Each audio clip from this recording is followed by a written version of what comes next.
Hi, this is Greg Weisman, the voice of Lucas Carr, and you're listening to Whelmed, the Young Justice Files.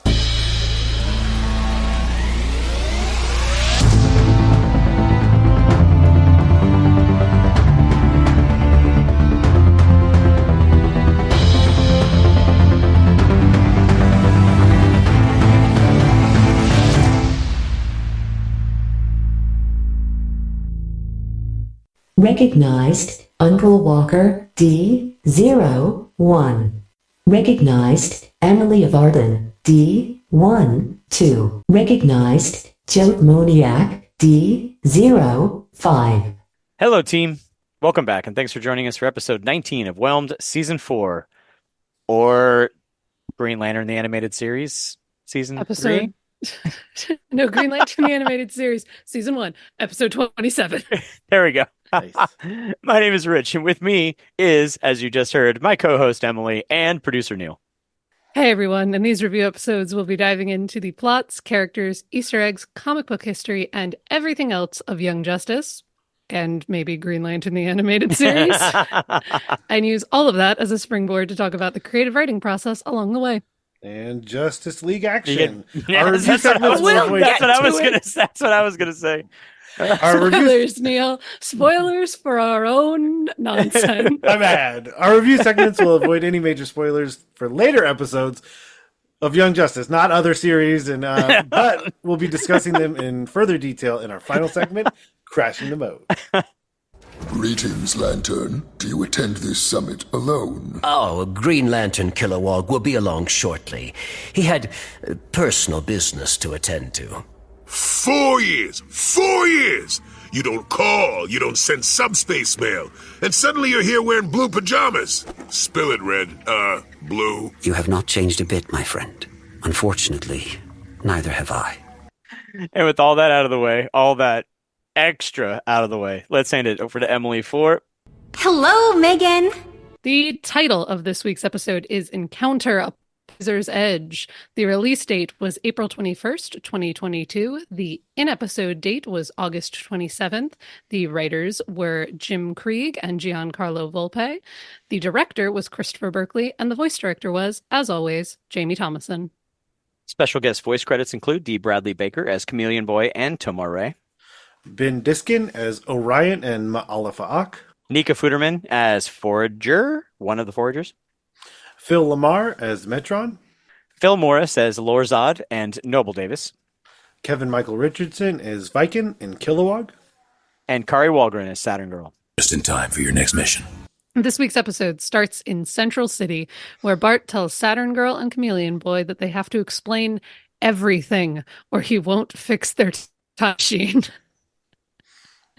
And over on New Genesis, Macomb issues the same ultimatum to Lorzod. Yep, it's time for the time travel exposition episode you've all been waiting all season for. We're finally going to understand what's happening. After the credits, we see two Green Lanterns, Kilowog and Tomar Ray, on their way toward New Genesis before their rings pick up a distress call, which they follow to an asteroid field where they discover a blue lantern named Razer, who I promise we will explain the backstory of later while I scream. Down in Supertown, the summit between the New Gods, the Justice League, and the Green Lantern Corps commences, but Kilowog is running late because he needs to take care of personal business, Tomare says, i.e. figure out what the heck's going on with Razer. Razer explains that after the series finale of Green Lantern, the Animated Series, in the last scene, a blue lantern ring is following him away. We'll talk about that in a bit. But the blue lantern ring found him, and he chose to accept it and let go of his rage and anger, but hold on to his former lantern ring to keep it from just zooming off to corrupt somebody else. Eventually, Razer was approached by Metron, who offered to safeguard the ring, the red ring, while Razer continued to pursue his quest, which they don't explain yet. But over the past 4 years, Razer hasn't been able to find what he was looking for, still not explaining, and has lost hope, spurring him to return to New Genesis to trade his now not hope-fueled blue ring for his red ring back to fuel his quest with rage. Whew. We'll get into it. We'll get there. Elsewhere in Supertown, Foragers Squared are spending some time together, and I'm going to refer to them as that, and if no one likes it, that's too bad. And then, in dueling expositional monologues from the Legionnaires and Lord Zod, we learn what's happening with the time travel plot. In short, the destruction of Krypton led to all prisoners of the Phantom Zone being unintentionally trapped for 1,000 years. When the last remaining Phantom Zone projector was discovered on New Genesis, all of the zone's prisoners were then released on parole and sent to live on Daxam underneath a red sun. General Zod then smuggles his family and followers to a planet with a yellow sun to gain their full Kryptonian powers in hopes of staging a coup against the galaxy's leadership. They were, however, defeated by the Legion of Superheroes, who banished all of them, except for Lord Zod, back to the Phantom Zone. This made Lord despise the Legion and set out on his own mission to steal the projector and break his parents out of the Phantom Zone. Eventually, the Legion was faced with no other option but to destroy the Phantom Zone projector. So, Lord did something wild and stole the Time Sphere so he could go back in time and kill Superboy, thus preventing the formation of the Legion and in turn allowing his father to rule the galaxy without opposition. Saturn Girl, Chameleon Boy, and Phantom Girl then stole the last remaining Time Sphere and followed Lore into the past to try and stop him and save their timeline from destruction. During the summit meeting on New Genesis, the New Gods refused to help the Justice League fight the forces of Apocalypse for fear of breaking the truce between their planets, and the Green Lanterns refused to help track down the metahumans that have been going missing from Earth because they have much larger problems across the entire galaxy. And Rocket clearly isn't happy about any of these answers, especially when the meeting is interrupted by Noble calling to discuss Amistad's school plan, which Rocket just doesn't have the brain space for right now because the galaxy's falling apart. In the ongoing time travel exposition monologues, we learn that the Legionnaires were previously able to successfully stop Lord Zod from killing Superboy after the public announced identity at the United Nations back at the end of last season. But Lore escaped, and without any idea where he would strike next over the next 10 years worth of opportunities, the Legion began shadowing Superboy as much as possible to try and prevent an assassination. During the Mars arc, Lore used his various powers and tech to cut Superboy off from anyone who might be able to save him, and then planted the box of kryptonite that ultimately appeared to kill Connor when the gene exploded. Back on New Genesis, Razer meets with Metron, who agrees, of course, in his benevolent attitude, to return his red ring, but only if he gives up his new blue ring.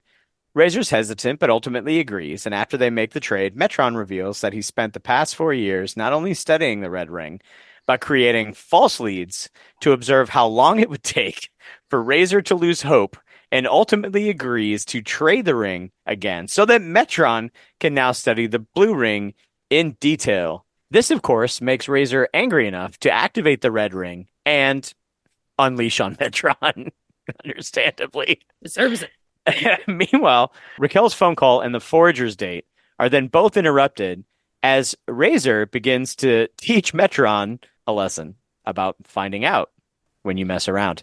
Razer is only able to snap out of his rage when he sees that he's inadvertently injured Forager. Metron attempts to leave with the blue ring, but it refuses to go with him, shatters its glass, and flies back to Razer, allowing him to wield the powers of both rings simultaneously and punch Metron back into his vault. Razer then heals Forager and repairs the statue that he destroyed, attempting to make amends, and decides to return to his quest to find Aya, who he names. We'll get about it. We'll get about it.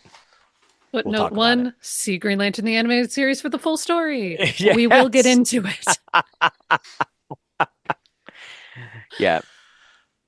Back in the time travel exposition monologue, the Legionnaires explain how they got stranded on Mars when Lore destroyed their time sphere, and they reached out to Bioship, who is no longer part of the historical records. And she helped them travel back to Earth to get help from Superman and Bart, which, pun fully intended, brings us up to speed. Simultaneously, Lord Zod explains that he made a deal with Darkseid to get the support he needed to locate Metron's vault and steal the last remaining Phantom Zone projector, so that he could release his parents 1,000 years earlier.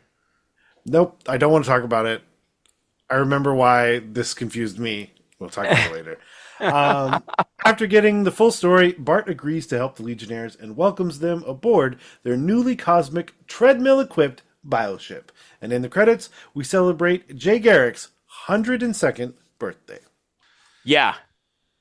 For an exposition episode, there's a lot that happens in this episode. Aster. And honestly, I love it. I loved it all. Let's Aster. Superboy, are you alright? I'm fine. Feeling the Aster. All right. You guys talked about this in Scream Something a little bit, but at that time, Neil, you hadn't seen Green Lantern the animated series. No, I hadn't seen a single second of it at all. So, it was just not you on were my that. radar. So you're that rare non-target audience, or the ones that were like, "Wait, I'm sorry, what's happening here? I'm confused." Yeah, I mean, yeah, because it was really the Razer inclusion is what I realized is because like I was knowledgeable enough that like Kilowog showing up, Tomar Ray showing up, the Green Lanterns being involved, and at this point the New Gods, like everything is fine for me, with except the inclusion and completion. What I realized in hindsight is like even remembering having watched it before, I kind of didn't remember that it all happened in one episode.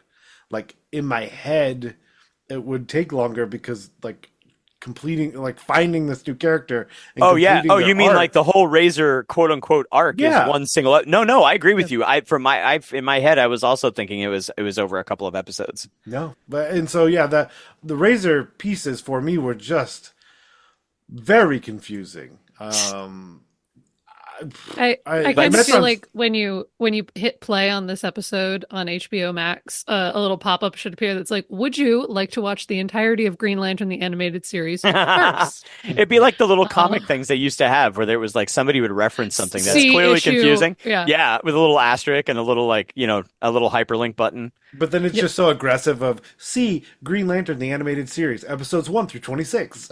It's like you need a super cut of like, here's the bits you need to know. So there's this guy named Razer, and he used to be evil, but now he's not evil. And then he fell in love with this robot, but she's not actually a robot. She's a combination of an AI and like the spark of life from within inside the Green Lantern. And also kind of looks like his dead wife. Yes, and she also kind of looks like his dead wife, but it's not weird because we say so. And they're in love, but then evil, but she didn't become evil for the reasons you think she became evil. And then she tried to blow up the universe, but she came back from that. And but then the only way to save the universe was for her to die. And she did. But Razer doesn't think that she's entirely dead because she's not actually a computer. She's a living person. And so he had hope in a completely like entirely faith-filled belief that she is going to be out there. So much hope that a blue ring that there's only like 3 other people in the whole galaxy has shows up to follow him. What I think is really funny is that Green Lantern the animated series is 26 episodes. And I rewatched the finale before after rewatching this episode and everything. And I realized the thing is I watched all of Green Lantern the animated series while it was airing at the same time as Young Justice. We can talk about all of this into it. But the thing that I think is funny is like Razer and Aya's arc is basically the only thing I remember from Green Lantern the animated series, having not watched it in 10 years. I'm like, yeah, they were the heart of this show. And if we're going to bring back anything from this show, for sure. These two. Yeah, I mean, Hal and Kilowog were great, and it was like the Red Lantern Corps, and there's some stuff that, I mean, it's a really, I was surprised at how much I really enjoyed it. But like Razer and Aya are not from the comics. Like these aren't comic characters. These characters, which I think is extra confusing for someone like Neil, who's like, wait a minute, I've never heard of these characters at all. I mean, if somebody's like, oh, I think I might have heard of Dr. Fate. Okay, cool, I get it. I don't know who that is, but now I get it. But Neil, you're pretty well versed in comics, my friend, and you were like, idea. I do not know what's happening here. Well, especially you also have to think like by the end, like I had like a fairly decent like view of Razer because he's engaging with touch points I do understand, like the way he's engaging with Metron, the way he's engaging with other Green Lanterns. Like I'm by the end of the episode I felt pretty informed about that character. Yeah, I'm not going to see him again. Also weird. Aya is a single reference point at the final seconds of Razer being on screen. So Yeah. like nothing like that is just not even a footnote in a footnote for someone that has no context. It'd Yeah. just But be a now you've confusion. seen Green Lantern now, right? Oh yeah, it all makes sense now. Like Okay, great. yeah, it makes And perfect sense now. so when you watch it this time, having the references from the other show, how did you feel about it? Well, I mean, I think step one is it's also a weird way to watch the Green Lantern the animated series because we have to remember then that's my first touch point with the character is watching this Young Justice series and basically being like the last point at which we see this character. You see, in you read the last media. page of the book, basically. Yeah. I was like, wait, what? You're not supposed. Oh, epilogue. My bad. To the prologue. So it was interesting to watch the character development, knowing where that like essentially kind of needs to end up. So yeah, watching the series. So in some ways, I think it made me focus less on their story because I already had kind of the conclusion. So I was focused on a little bit more about like, well, how are we getting to where I know we're going to end up? I mean, watching the because they do some really big Green Lantern plot lines in this, figuring out that the core basically is like, you know what? I got a problem. I got a solution. What if we just don't have any free will at all? Then all our problems are solved. You're like, yeah, that's great. And then you have like these intergalactic wars, and all of these things. And then the whole plot line where Hal Jordan's girlfriend at the time basically becomes a Violet Lantern and deals with all of those things. And so like, there's a lot that from there, but I'm realizing, Emily, mainly based off of what you're saying, is like I already had the end of their story, so then like I was really just watching the other things surrounding it. But you're not wrong. Like at the end of that show, like it is the penultimate story. Like it is, it is in like many degrees the A plot. Like the other plots are defining this story and this arc for these two characters more so because like Hal. I think of Hal as a character that often shows up being Hal, and just being that way and existing, and continuing to be the character they are in spite of the things that happen around them, as opposed to Razer becoming the character that they're meant to be because of the things happening around them. Yeah. When I was watching it originally, like, of course, we didn't know what was going on with Razer. Of course, I didn't know who Razer was, and they added this random character. I'm like, I don't know who this is or what's going on with him. And then as you go through the arc, man, like, not knowing where he's going to end up, that last scene where that blue lantern ring, when he flies off, it was like one thing you're like, oh yeah, but it's like the seconds. It's like the last second that blue lantern ring like comes up into frame and turns around, and I just lost it. I was like, it's giving me chills now just remembering watching it. It was like chef's kiss at the end of that, right? And then of course, Jason Spizak, who's just phenomenal. Like, and he's all over this episode, right? And if you guys, if listeners for some reason you haven't listened to our interview with Jason Spizak talking about, because he talks about some of this stuff too. Because of course he does the voice of Kid Flash and then Razer, and right about that same time, like Cartoon Network had canceled both of the shows, right? We didn't know what was going on with Wally, and then Razer was gone, and Jason's like, "Where's all my characters?" Amazing. Well, especially like that final moment, because you have to be the embodiment of that, or really harnessed and really understand the emotion for the ring to even go to you. You have to have enough of it and have enough of a grasp on it for the ring to even like clock you as a potential. And then you have to even further develop it at that point. It's like you even have to show potential and then harness that potential. Yeah. So now that we have screamed about Green Lantern for a bit, would we like some of my slightly more structured notes about Green Lantern? Yes, go. No, I don't want any of them. Okay. All right, so here we go. So I did want something. This is me. I am about to repeat something basically verbatim that I said in the Scream Something episode because I still think it's important. Because I know we talked about this a bit when it first came out, but part of why I really loved this episode when it came out, and part of why I still think that this episode is so good, is a kind of a metatextual thing that's going on that I really, really like. And so I'm just going to say it the way I said it way back when, which is that Green Lantern, the animated series, and Young Justice came up same time. Invasion and Green Lantern's only season both aired as part of the DC Nation block on Cartoon Network, and both ended around the same time.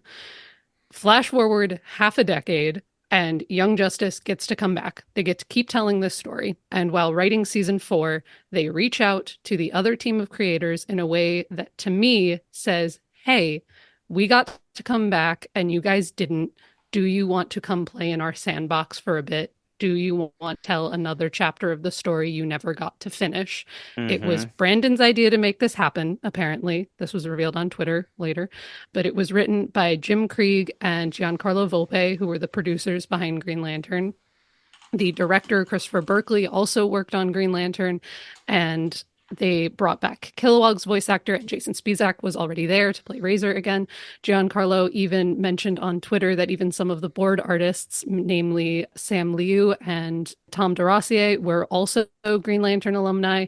And they let this team play again. And showing that sort of kindness and generosity to your fellow creators is just really touching to me. And I really appreciated it when it aired, and I still do.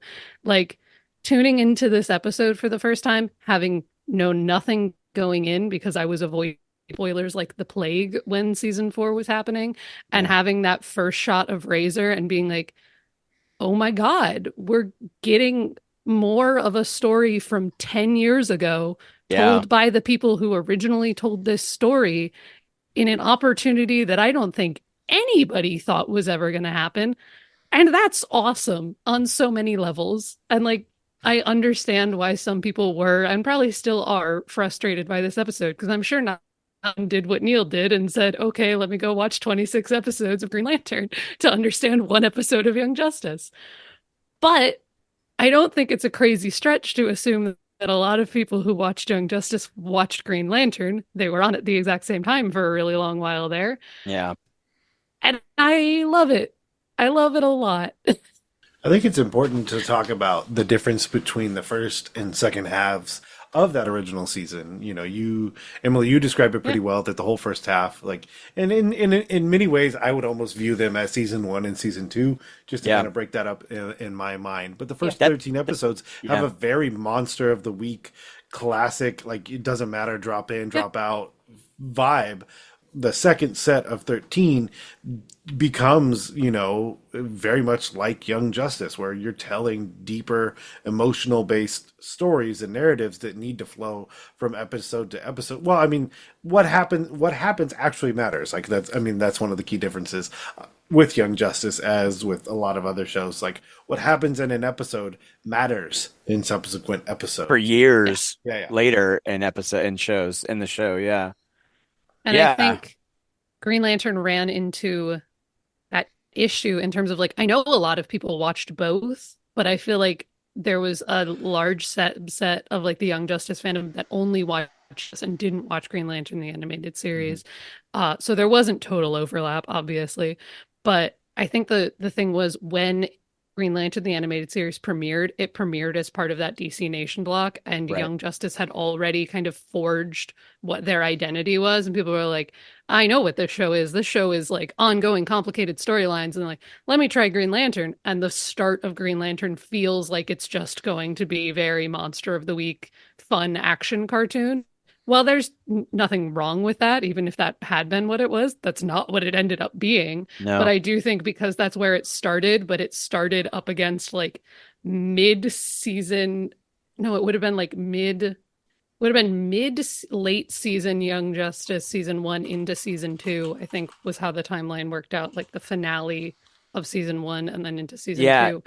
Like, everybody knows what's going on there in Young Justice. Like, there's happening, and then you turn, like, the next half hour is like, let's go fight a monster in space. People are like, I don't want to watch that. And I'm like, no, you do, because if you stick with it, you stick with it. One, this part's fun, and then when we get halfway through, it turns into a space opera, and it's amazing. Like, and also, like, the animation styles were totally different. So Green Lantern's kind of I would call it an early CGI, level show. They had they had almost like a Paul Dini, Bruce Timm style Batman the Animated Series design, but in CGI, but in CGI, and it was early CGI, so there's a lot of background details that are not in and things like that. So it's a little bit of a Yep. blank canvas in the back. So I could see like when I was watching, I'm a Hal Jordan fan. Like Hal Jordan's my Green Lantern from growing up. So when I was watching, I was excited about it.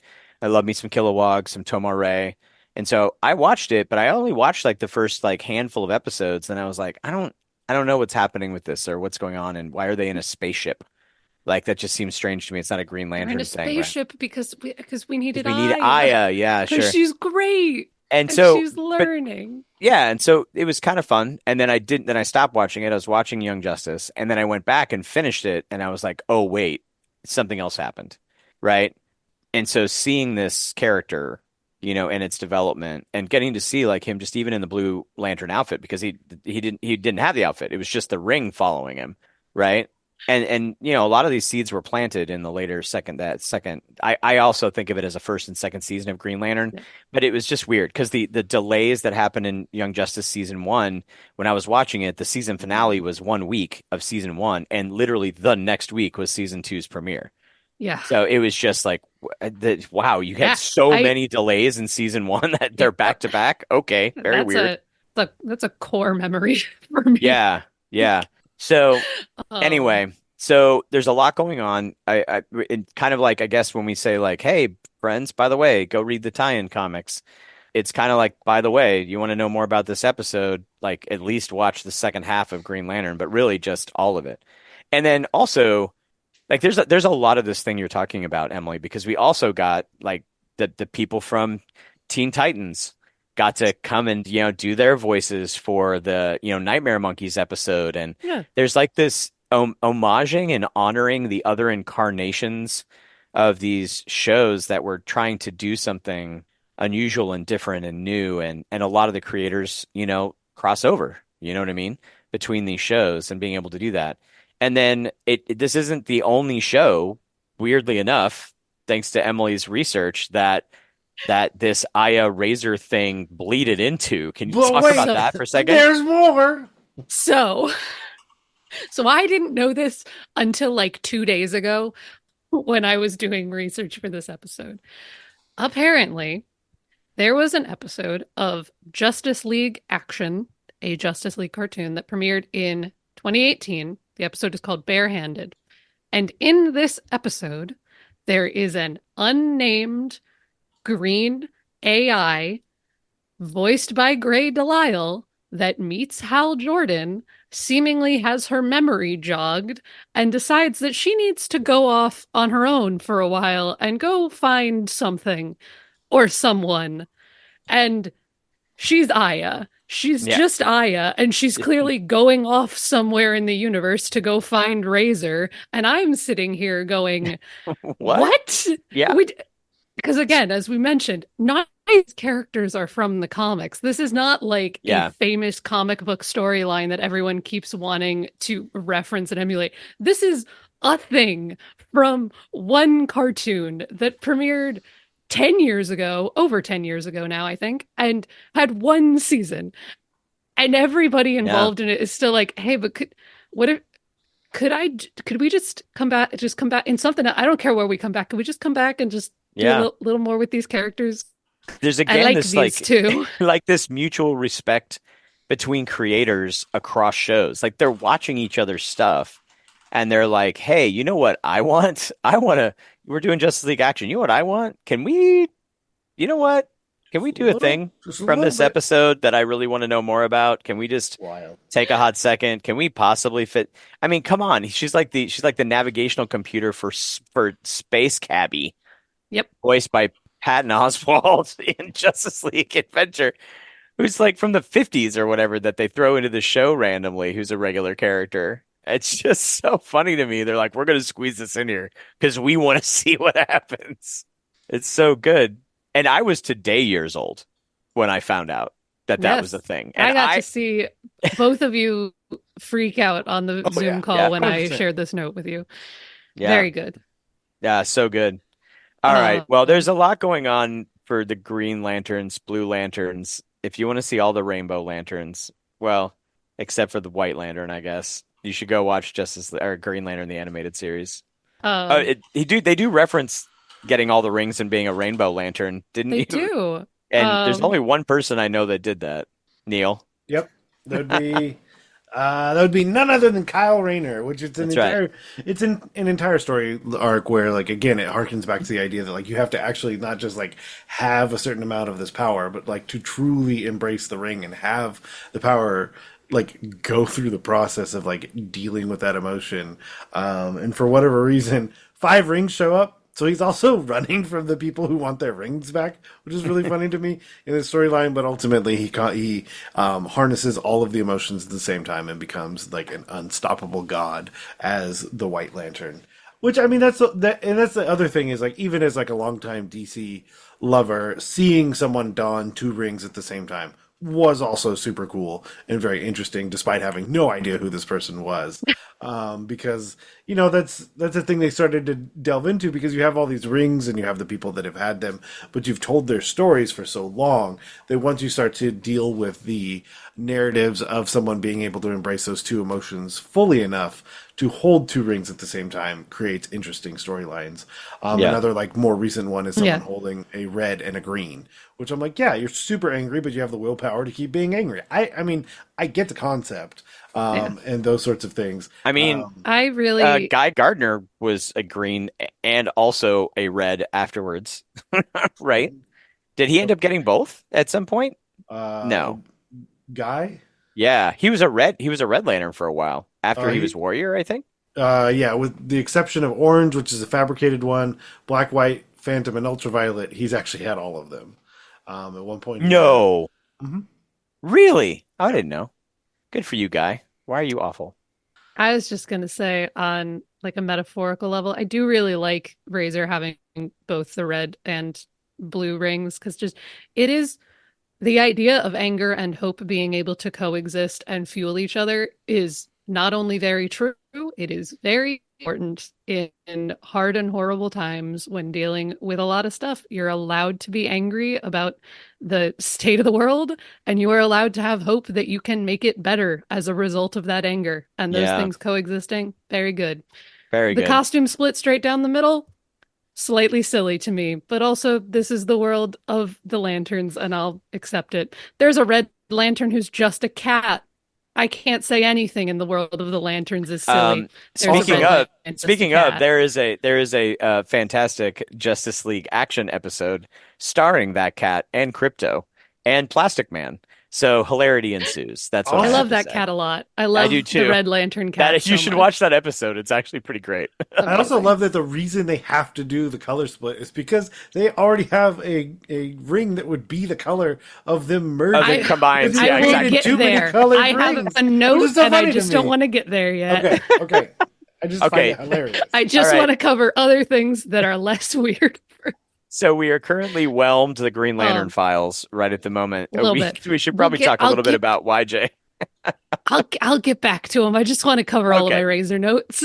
Okay, go for it. Blue Lantern Razer was never shown in Green Lantern the Animated Series. As we've mentioned, the last shot of the show is just the ring floating up into shot and flying after Razer. But I would like to point out that the look that Razer ends up with in this episode is extremely similar to a lot of like well-known popular fan concept arts for it. Like the hood and the white hair was like a thing that fans just kind of ran with, and I can't remember why, and I can't track down all of the art pieces that I remember from 2012 anymore. But like I would love to know if that was kind of like an influence on them deciding and draw a Razer like this, of like, yeah, this is what fans expect him to look like. Yeah, because I don't see anything like from like, you know, obviously quick Google search, but the fact that it's not immediately presenting as like this is the way that blue lanterns typically appear.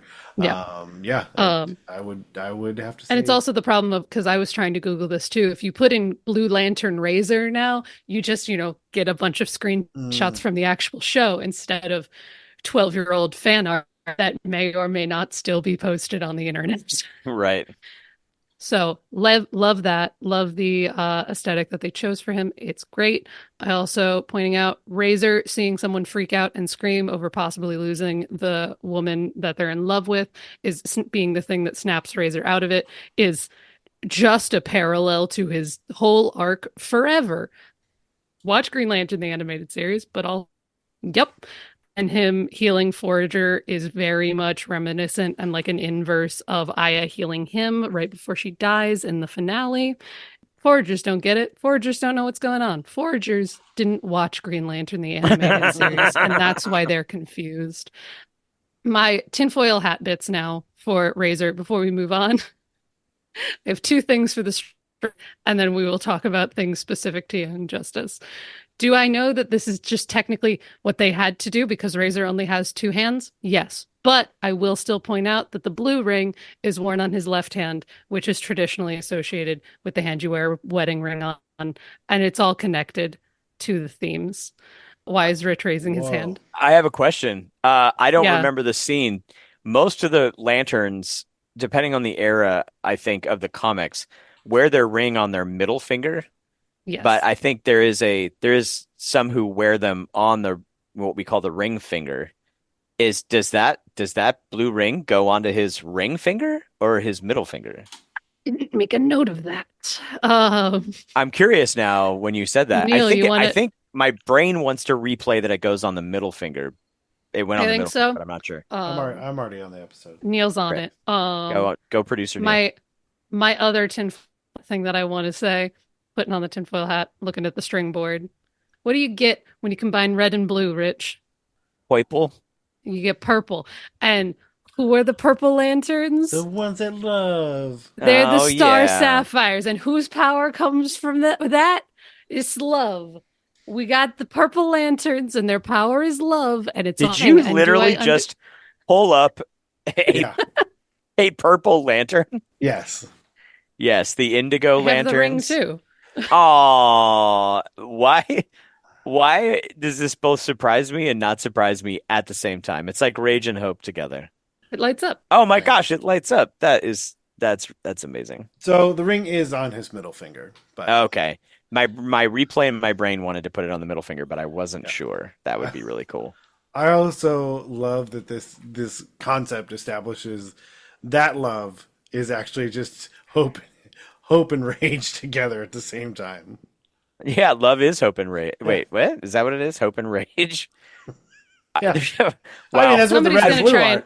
We need to get Andrea Letamendi back on here again to talk about the psychological implications. I understand that somebody's going to try to argue that actually the purple lanterns are the indigo tribe, but they're the indigo tribe. Indigo is not purple. And even if it was, indigo tribe is compassion, and that still fits in my theory, kind of. I love how you have defenses for phantom arguments that have not happened yet. Nice try, Internet. I know what you're going to do. Nice try, Internet. I got a star sapphire lantern. I'm here to have this conversation. Neil, why did you say that? The Internet will surprise you every time. Like, you didn't think they were going to do it. I can't remember how to turn this off. Oh, no. You can't turn off can't turn off love, Emily. There it is. Oh my gosh. All right. So keep talking while I try to fix this. Neil, do you have any? Oh my gosh, we've been talking about Green Lantern. We do need to talk about some YJ and some Legion. Anything else on Green Lanterns for you? For my Neil? Stuff? Yeah. I don't think I have anything else. No, I mean we talked about all of the different ring iterations. It's out there. I mean, you can do anything. There's so many. But nope, everything else is kind of YJ focused. Got it. Oh, how did we not start out? This episode's logline is Rocket misses one conference while another goes poorly. Sorry. Neil, you my bad. Bro, Rocket misses one conference while the other goes poorly. There it is. Nailed it. My Young Justice specific note on, speaking of conferences, we get this call between Noble and Rocket. Oh, yeah. And while I totally understand that Noble is like, what do you mean you don't have time to talk about Amistad?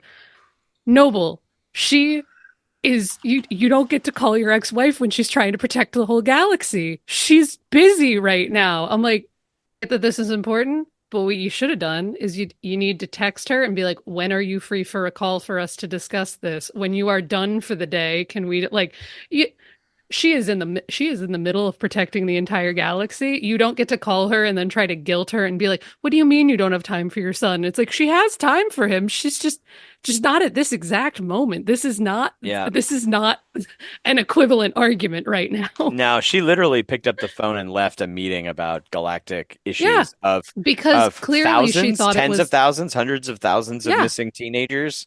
Yeah, there's stuff going on. Because she clearly thought this was an emergency. And it's like, you don't get to call her with a non-emergency thing right now to be like, "Oh, I just want to let you know." I'm like, yeah. You send her an email and you say, "When you get off work today, we can talk about this." Like, I totally back Noble's like position on all the things she's trying to call her out on, but you are 100% right. This was not the appropriate time. Like, yeah, like my head canon is it's not the first call, because the first call 100% going to voicemail.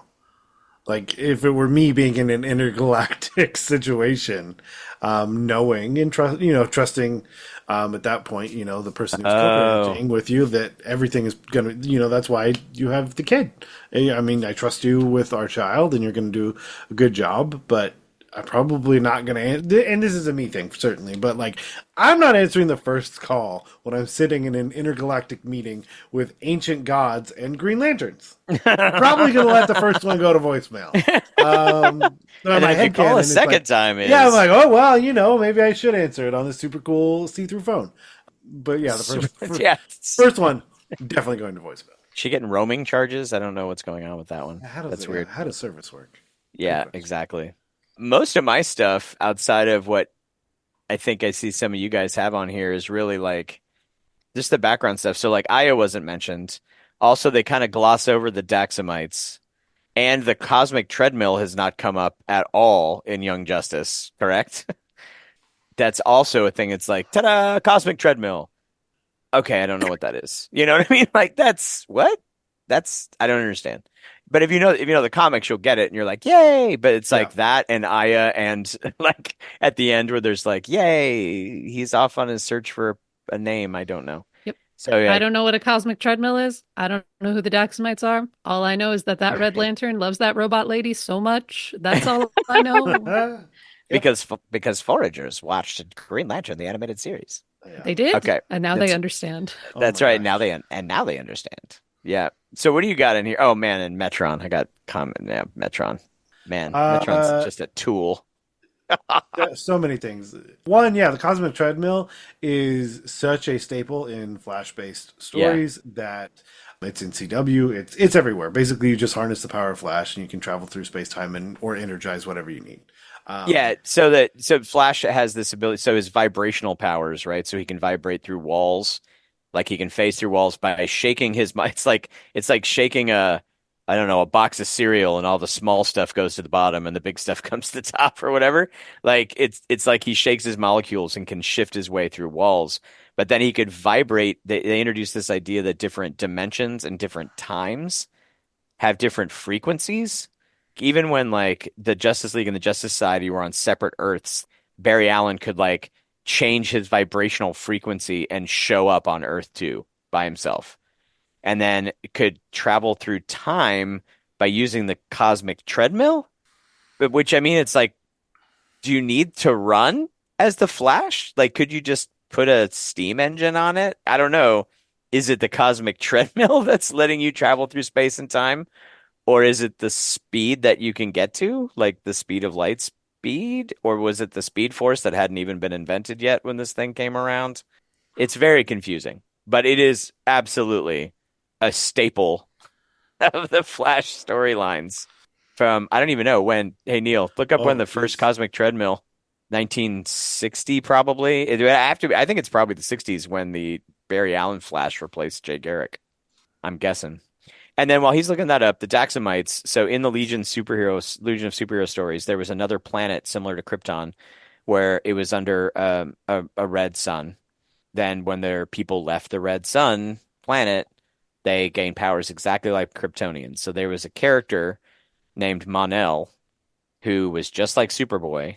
In fact, Superboy thought he was from Krypton, but he didn't have an issue with kryptonite. He had an issue with lead. Just really common. And so So Mon-El and Superboy and Supergirl were all members of the League at one point in time. And the League had a rule that people with the same powers, duplicate powers, could not be a part of the Legion. So a lot of the Legion members, like Saturn Girl and Chameleon Boy that we see in these episodes, and Phantom Girl, are all from planets where all the people from that planet have a similar power for some reason. Now, the Legionnaire might be better trained in it, like Cosmic Boy. All the people of his planet have control over magnetic fields, but he's like an Olympic level athlete in it, basically. But they made an exception because that's what you're going to do for Mon-El and Superboy and Supergirl, and then even Ultra Boy, which also had all the powers of Superboy, just one at a time.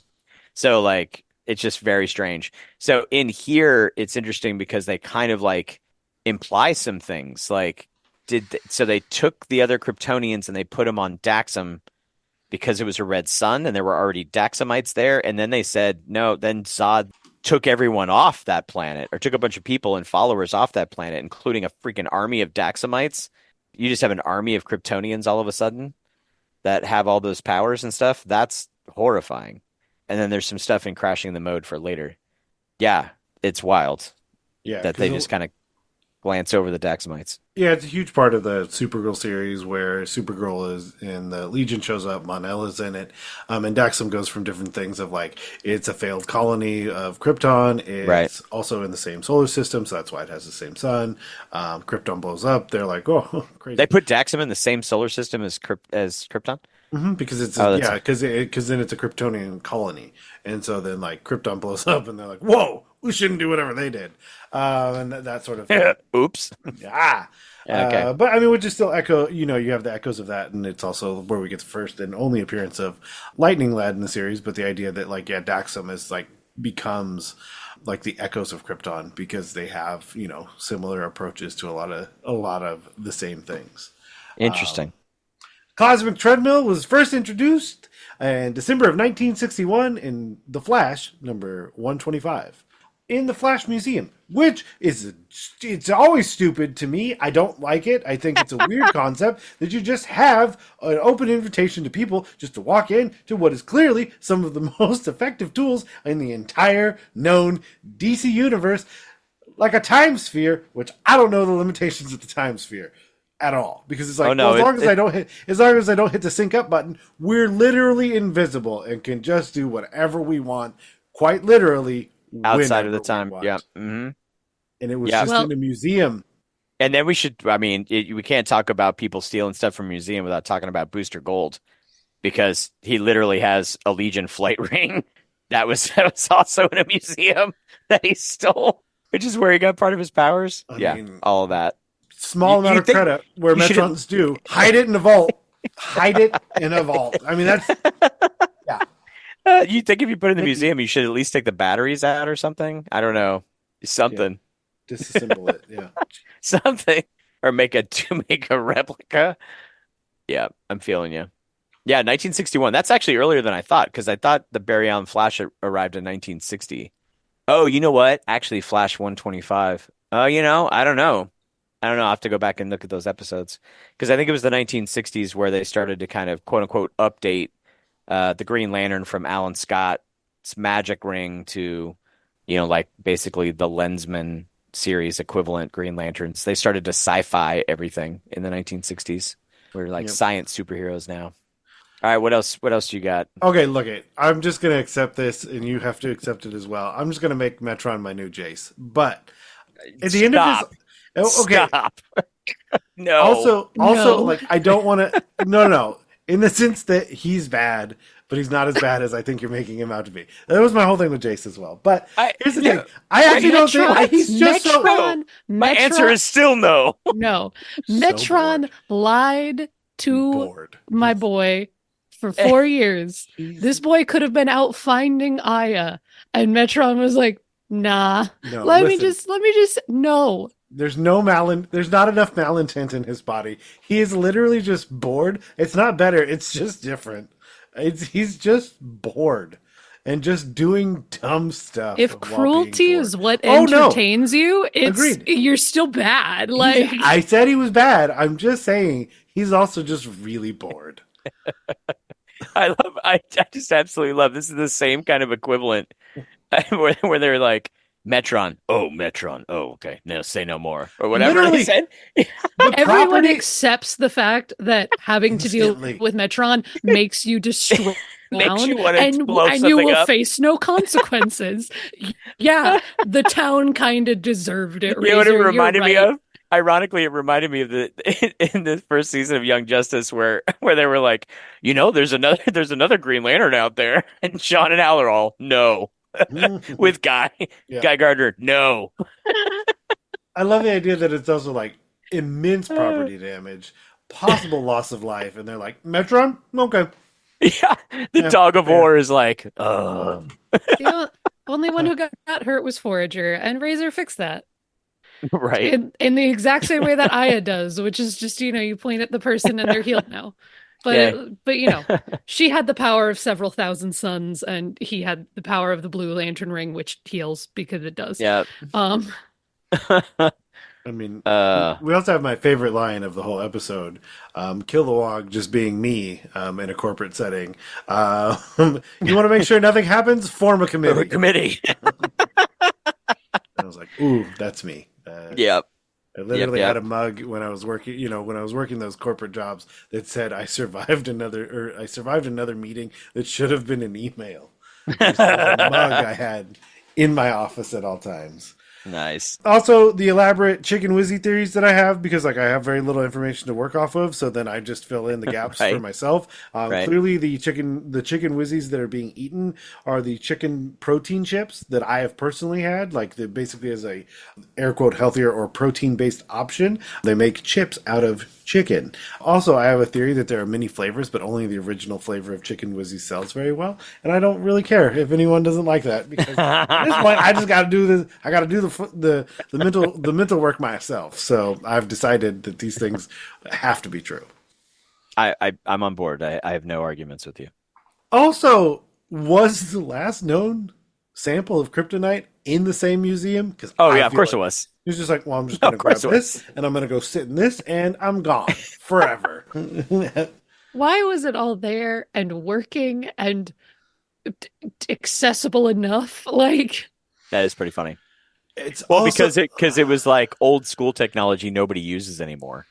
But also, I feel the real answer is like the idea that it was a far enough utopian future that they're like, well, nobody's going to bother taking this stuff because there's no problems anymore. And then Lorzad showed up and was like, actually, I am the problem. I just feel like it's the equivalent of pulling like a flintlock off of the wall of a museum, and it's fully like got gunpowder and wad and bullet in it, and it's just which ready to fire is not how we display. That's not how museum works. And everyone's just like, no, we'll be fine. And then you figure out it's a lead bullet and Superman's dead. Yeah. You mean Mon-El? Mon-El, but... Well, the other thing I think is like how much we've messed with time that Bart is like, look, you could tell me anything. I don't really exist. At this point, I shouldn't even be here. Yeah. The Legionnaires are just like, you know what? The only idea we have is to be creepy for the next decade. Realize that's their plan A, is we're just going to haunt this boy, this super boy, for the next 10 decade, because we don't know what else to do. We're just going to literally creep in the shadows on this guy for 10 years. Which is why they brought Phantom Girl, a shape-shifting alien, and a mind reader, because they're going to be the creepiest. That thought too, where I was like, is there no, I guess the argument is that they're so far in the future that like records of this time period are very sparse. But part of me is like, is there literally no other like big important event over the next 10 years where we're pretty sure Superboy is going to be there? No, our only plan is we're just going to follow him. Yeah, it's interesting that you didn't have fallback plans. Like, I get that, like, once the first one falls through, like, you're outside of time enough that you're not able to contact Legion headquarters to get more information, updated information. Sure. Which is kind of like what the date, like, you know, the Days of Future Past story in Marvel, like, basically Bishop goes forward and goes back and things are different. And he has to go back, bounce back and forth through time. But, like, this one, it's like, yeah, I get it. You're just stuck. It's interesting to think of, like, well, at what point are you just going to be like, you know what, we got to talk to somebody. Let's try it. I can't just keep haunting this man for 6 more years, 7 more years, or whatever. I just need to jump out here and talk to somebody. Yeah, They were real sneaky, though. They went like nearly a year without being noticed. And then gave it up. Because then we talked to multiple people. Also, why is Bioship not cloaked in that backyard? I do not know. Who's back Do there? they have neighbors? It's how- Bart's backyard. How close are they to anyone? And also, how much of those neighbors simply accepted? True, it's true. Flash House, they're like, meh, whatever, fine. I'm calling the HOA, but I understand. Calling the HOA.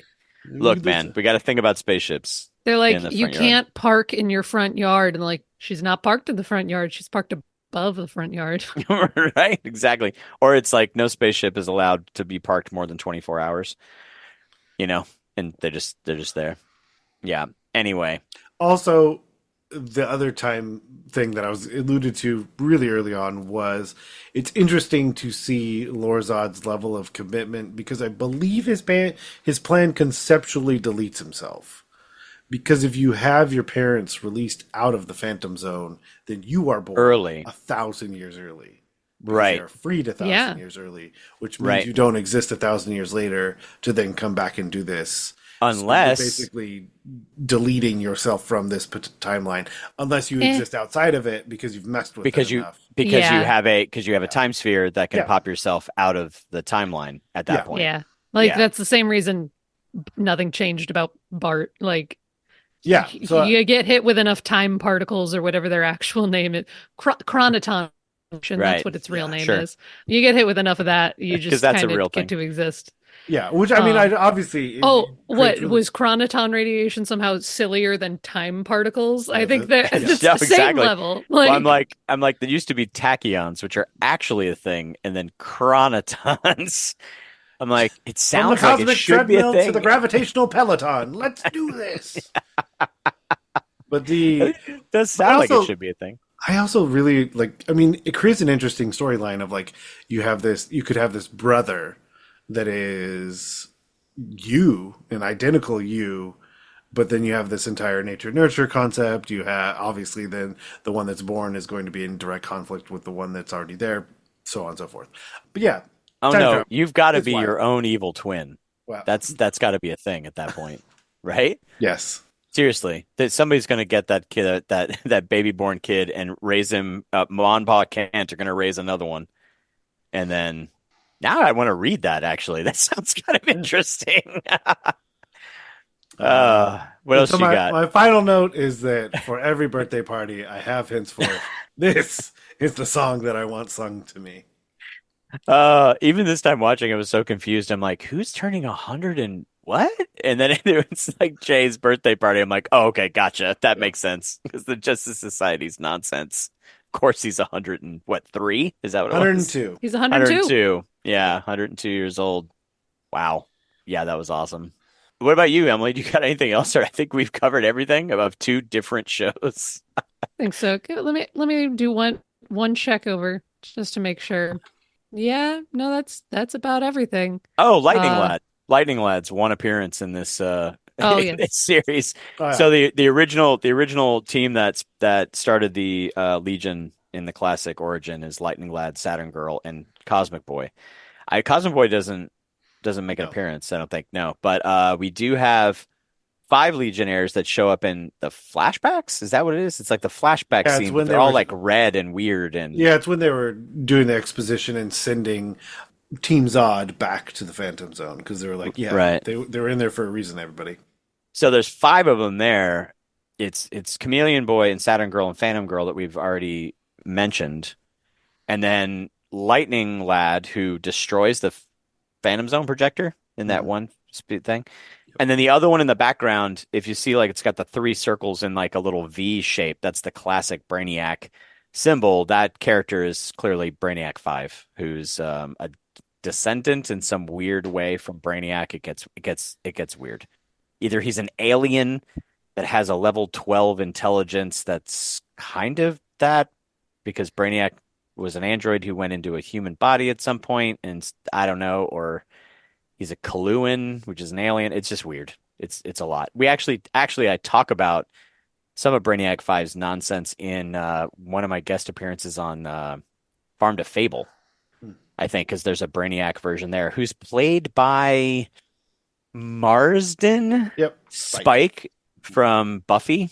So if you pop over to Farm to Fable, Neil and I have both guested on that show. Emily, you haven't guested on Farm to Fable, have you? No, killed Emily. No, she's just shaking her head no. Sorry.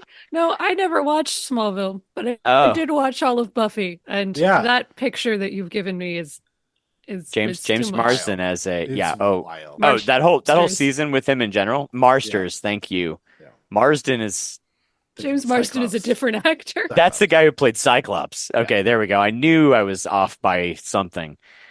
Yeah.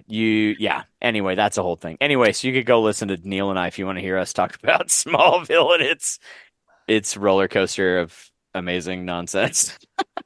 You can go check it out there. But anyway, that's Brainiac 5 in that flashback if you didn't know who it was. That's the not short answer. All right, guys. All right, let's hit into the mid-roll and then roll into the rest of our show. Welcome to the Fake Your Own Death Club. Its membership is very exclusive, and I'm the president. Hello, team, and welcome to the mid-roll. We're keeping this one short and sweet. I just want to give a huge shout out to everyone that has responded to my call to say, hey, after season 4, what should we do? And there have been some amazing ideas that have come in already, and keep them coming. Absolutely. Keep them coming. We've got some really, really good ideas that have come in so far, and we're working through them, and I don't know what all we'll choose, but I don't want to count my troggerwogs before they're hatched. This is me assuming that they hatch. I have no idea how they are made, but I don't want to say anything before we have concrete plans, but I am very excited with all of the ideas that have been coming in. So like I said, absolutely keep them coming. And with that out of the way, let's head back to the show. Stick around. Class is in session. In our Canary debrief, we'll be discussing what we can learn about the creative process from the episodes we review.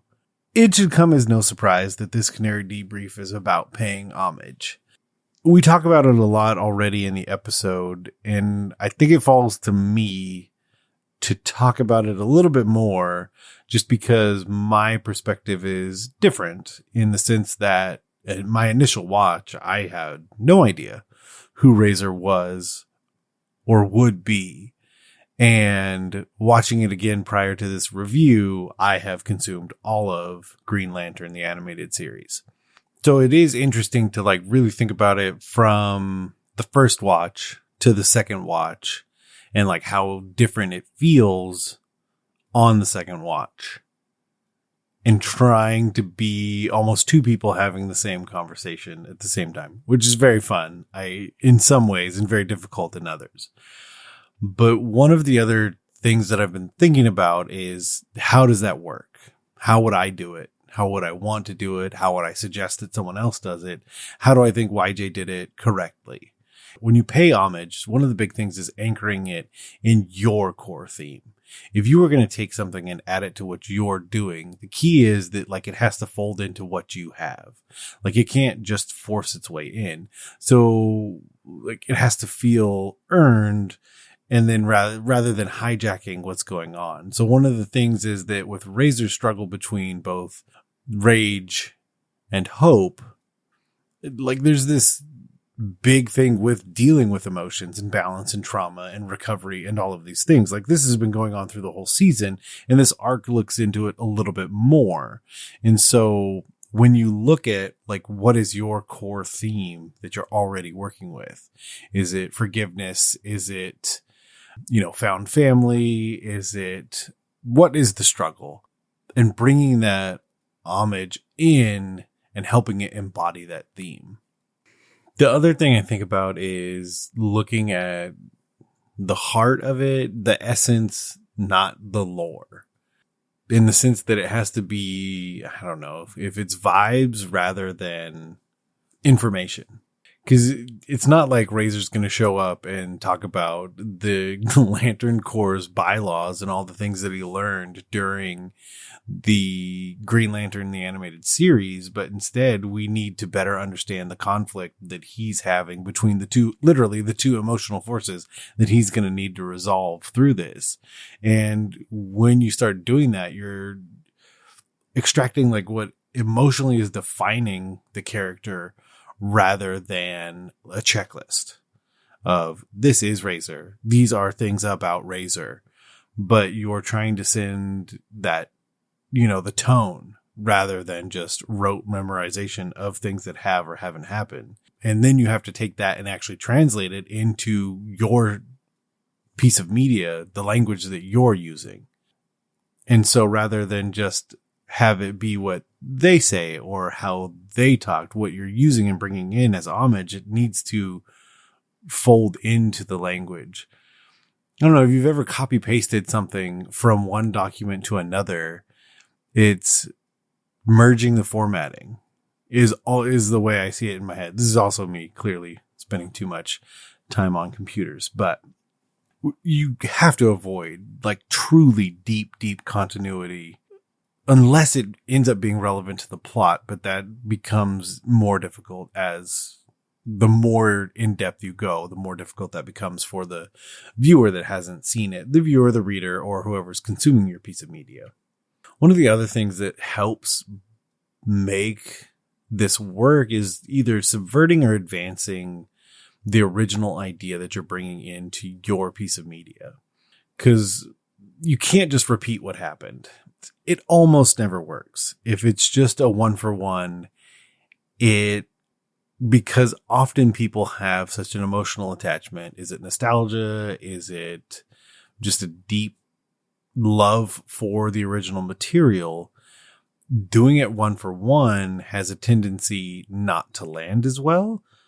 So you have to either, again, subvert or advance the original idea. And obviously, Razer's story here resolves the emotional cliffhanger that was at the end of Green Lantern, the animated series. And you deepen that mythos from there with the actual merging of the red and blue rings with one character. And one of the easy ways to approach that while bringing it in, it's asking the question of like, what was left unfinished or unexplored in the source material that you want to bring in. And then you can start at that point doing that advancement. Is it emotionally? Is it, you know, it doesn't have to be just necessarily like chronologically of like X amount of years have passed, but okay, so yes, true. But then what has happened in those years? What are the emotional beats that have gone by? And we address those pretty directly. Metron did nothing wrong. But you have to let your own characters also influence the outcome. It can't just be that what you're bringing in is doing all of the work. Your characters, your story also has to be folding that in to make it feel like that advancement is a more natural progression of what you already have going. One of the other things to do is to try and respect as much of the audience as you can. And as I mentioned at the very beginning of this, I, at one point or another, represented both. Someone who had watched absolutely none, and then someone who had watched all of it. And so, like, one of the guiding principles of that idea is when paying homage to something, rewarding knowledge, not requiring it. It's tough because then there are just certain elements that, especially when you talk to someone who has the knowledge, it does feel like you didn't get the reward because they did and you didn't, but it's not required. There's nothing about this episode that requires that you have watched Green Lantern, the animated series, but you are undoubtedly rewarded by having watched all of that series. I know that very well because I watched the whole series and watched this episode again, and I was rewarded by doing so. Everything about the episode it's not necessarily that it made more sense. It's just that I had more emotional attachment to it. I had more understanding. But again, it was not required of me to watch this episode and understand what was happening in this episode. Because again, I still had all of these characters that I knew and these stories and these moments that made sense to me. But with the extra context, again, I reap the reward of spending the time watching what I still think is another truly amazing show. And that homage is something that is amazing to go back in time and bring forward that character and that story. Then kind of the last thought I have is that after it's happened, because you're paying homage, like you're not necessarily folding a character in permanently, you're having them stop in on your story. But if done well, and when done well, it should leave your characters changed in some way. And very likely the original character. But I don't even know that the original character necessarily needs to have changed. But your characters that remain in the story that you're going to continue to tell absolutely need to have changed by whatever you're bringing in. Did they learn something new that otherwise they wouldn't have been able to without this, this character or these... this whole time I've been using character, but it doesn't necessarily need to be that. It could be a location. It could be a creature. It could be so many different elements of something that pays homage to something else. It does not necessarily need to be a character, but it needs to impact your characters in your story that you're telling in a very meaningful way. And again, tying that change into the ongoing narrative that you're telling and having it continue on. Like the things that you learn just don't stay inside this singular bottle episode or anything like that. It just carries forward. And Razer showing up is a good example of basically the season-long arc of growth through acceptance, which we'll continue to see throughout the show. And certainly in this arc specifically. So, kind of some questions that I've boiled down to ask. And this is a very funny way to frame it. But doing the YJ test on whether or not you're going to pay homage to something. Does it fit with your material's tone and theme? Would the story still work if the audience didn't catch the reference? Does it build emotional continuity, not just canon continuity? Does it respect the legacy material and evolve it? And does it leave my characters changed or enlightened? It doesn't necessarily have to hit all of these, but these are great questions to ask when paying homage to something. I've admired your stance on animal rights for years. In fan service, we take some time to highlight the amazing fan-related creations celebrating DC, Young Justice, and the other creative works we think Young Justice fans will love and absolutely need to fully understand the episode that you are talking about. And that's what today's fan service is, because I looked up to try and find some... Basically, am I trying to find bumpers to put in? Yes. And what I found was top 10 Razer and Aya moments from Green Lantern, the animated series. It's a 17-minute long video where, if you just really wanted a slapped together primer on their relationship, it certainly can help you. Yeah. And that's not my suggestion, because while we have alluded to the idea that Green Lantern really helps inform this episode, it is a good show on its own. For sure. I was just echoing how we all feel is that, it's highly recommended as a show in and of itself, and in watching it, it makes this better. But if that's something you're not interested in, there's a link in the show notes to that YouTube video that shows what this person, shout out to Kazi Productions, and basically it's interesting because it also has almost 500,000 views, and it was made 5 years ago. And it's always interesting to see the videos that hit really hard, because based on the number of subscribers that they have. But now, Even if you didn't watch Green Lantern, the animated series, you can understand why a whole fandom cried over a blue flower and stuff. Like, it was a lot. It was a lot. They were good. We liked those too. Yes, we did. All right, let's crash some modes. Tell us something we don't know yet. Sorry, BB. We can't risk altering the time stream. We do that, we're all feeling the mode. Our earlier segments assume listeners have only seen up to this episode in season 4 and all of Green Lantern, the animated series. In Crashing the Mode, we'll be discussing spoilers and foreshadowing for future episodes, as well as plot elements from the original DC storylines that may affect what we see later on. We may also drop theories and speculations based on what's to come, based on wild flights of fancy. But things that are true that we didn't see, which is interesting, as Superboy is not dead and he's in the Phantom Zone. Gar is undoubtedly still having a terrible time. That stupid box is going to be the worst thing you've ever seen in your life. Prepare yourself. The Kaiser Thrall.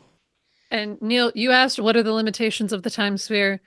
We'll find that out in episode 21, because the limitations of the time sphere are that if you don't account for switching dimensions, it just breaks. Yeah. You gotta do the math. Yeah, if you don't do the math and hit the extra button, if you change places as well as time, it'll just break. Okay, those I got are it. the limitations.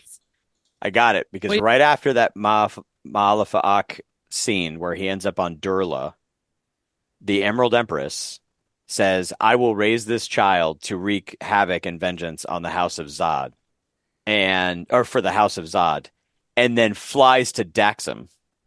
So I don't know whether that's implying that she just knows that there are Daxamites there, but she's going to a planet with a red sun so that they don't have powers, but she has the Emerald Eye, which is a whole thing. Yeah, but the thing that she went through before getting placed back in there was working with her husband to then convince other people to join their cause from other houses and then free them from the red sun, go to a place with a yellow sun, and get full powers. She's going to rinse and repeat, and she's got a creepy eye to help her. Yeah, that eye. That's like giving Superman a Green Lantern ring.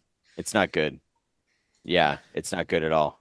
Not good. Interesting. Okay, so In terms of theories, speculations, and wild flights of fancy, my wild flight of fancy is that the original creative team for Green Lantern, the animated series, should be given a 6 to 8 issue miniseries by DC Comics to write Razer and Aya's reunion, because it's one of many things that I want in comics, but it's the same thing that I always want from comics.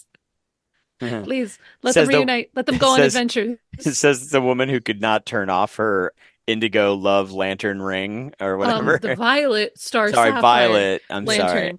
I figured out how to turn it off. Did you? Okay, great. You can't turn off the love. For people at home that can't see this because it's an audio, I have a tiny plastic star sapphire lantern that I've owned. Where did you for even like 10 get years. that? I bought this at a comic book store. Oh, you did? In the era of Young Justice and Green Lantern. And Green Lantern. Of course you did. I am in zero shocked about this. Because 13-year-old Emily found out that one of the lantern cores is just powered by love and thought that's a fun idea and bought a $10 lantern. Nice. It sits on my comic book shelf. All right. Do we have anything else? So Malafa'ak goes to Durla eventually and peoples something. And which isn't even a crashing the mode for this episode. It was just how we got to your crashing. Yeah, that's true, which is weird. We'll get into. I don't even know. Do I get into the Eye of Agamotto, or not the Eye of Agamotto? That's Doctor Strange. The Emerald Eye. That's not even in this episode. We're gonna do that later. Episode. We're gonna do that later, and all of its weirdness. Anyway, all right, there we go. Is that it? I think that is it. And with that, with all that, I think we can Zeta out with all of that. So much we can Zeta out of the Watchtower and back to Oa. If you'd like to join us in discussing this incredible series, you can find us on Twitter at the YJ Files, on our website, crashingthemode.com, and you can even email us at whelmedpodcast@gmail.com. You can also find us on YouTube, Stitcher, Spotify, and iHeartRadio. And if you'd like to support our show, please consider sharing it with a friend and joining our chats on social media. You can also support the show by giving us a 5-star review and or rating on Apple Podcasts or your podcatcher of choice. The ratings, comments, and subscriptions help others find the show. If you do leave us a rating, please let us know at our email address or on social media, especially if you're outside the US, as we have to look a little bit harder to find those. If you are able to support us monetarily, please consider becoming a patron at patreon.com/crashingthemode. Even $1 a month can help us bring you even more awesome discussion sessions, interviews, reviews, and more. And remember, stay whelmed, everyone. By Green Lantern's light. That's right, baby. You've been listening to Whelmed, the Young Justice Files podcast. Our hosts are Rich Howard and Emily Booza. Our editor and producer is Neil Powell. Our theme was composed by Emily Mio. Our logo was created by Kevin Bates. Whelmed is a fan-made podcast and is not officially affiliated with DC Comics, DC Entertainment, Warner Brothers Animation, and any other owners of Young Justice or its related source material. As such, these companies have sole ownership of all symbols, images, names, logos, and proprietary material related to Young Justice. Original content of this podcast is ours under Creative Commons. Thanks for listening, and stay whelmed.